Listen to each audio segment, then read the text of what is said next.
Sejak 7 Juli 1950, Amerika Serikat menyatakan perang terhadap Korea Utara. Jenderal Douglas MacArthur memimpin Angkatan Laut Amerika menyerang infanteri Angkatan Darat di Pulau Wolmido.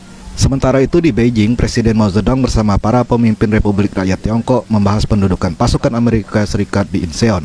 Selain itu, Ketua Mao juga mendengarkan laporan intelijen bahwa Amerika Serikat akan menempatkan pasukan pesawat tempur di Taiwan dan Angkatan Darat Amerika akan menyeberangi paralel ke-38, perbatasan Korea Selatan, Korea Utara.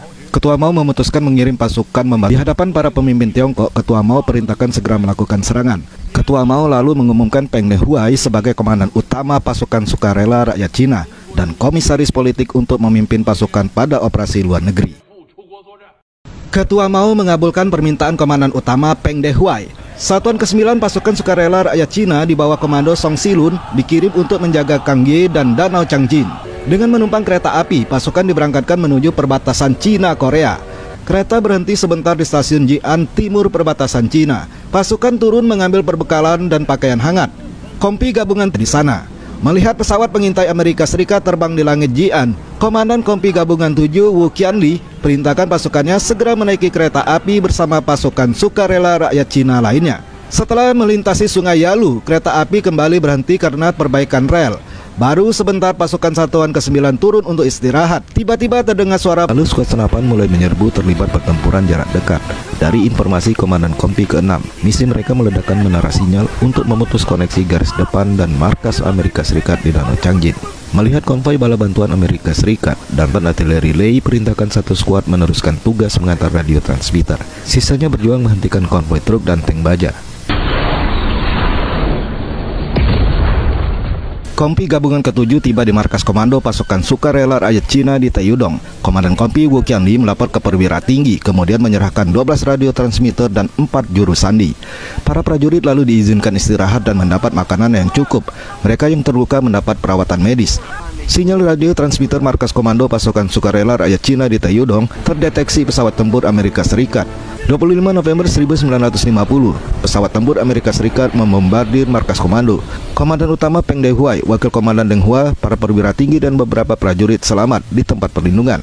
Namun Mao Anjing, putra Ketua Mao bersama seorang perwira meregang nyawa, terbakar saat kembali ke markas hendak menyelamatkan peta yang tertinggal. Sementara itu di Beijing, Ketua Mao tampak berduka mendapat kabar putranya gugur. Kompi Gabungan ke-7 lewat radio transmitter tak membuahkan hasil. Dengan kesabaran dan keteguhan hati pejuang, para prajurit pemberani ini hanya bisa menunggu dan siaga penuh.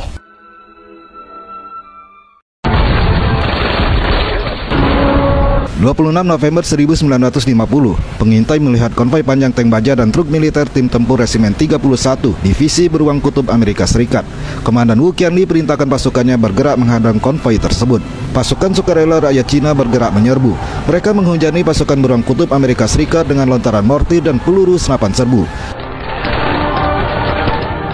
Satuan 9 merangsek mendekati garis pertahanan musuh, menghancurkan titik-titik pertahanan dan truk-truk pengangkut amunisi.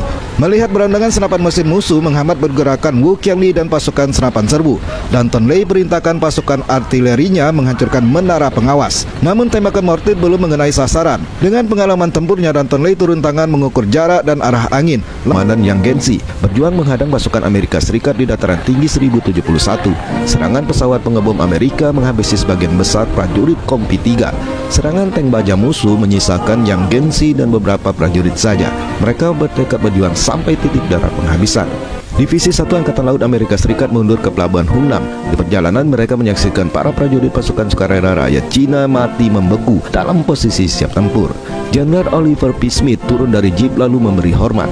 24 Desember 1950, 105.000 tentara Amerika Serikat Satuan 10 dievakuasi dari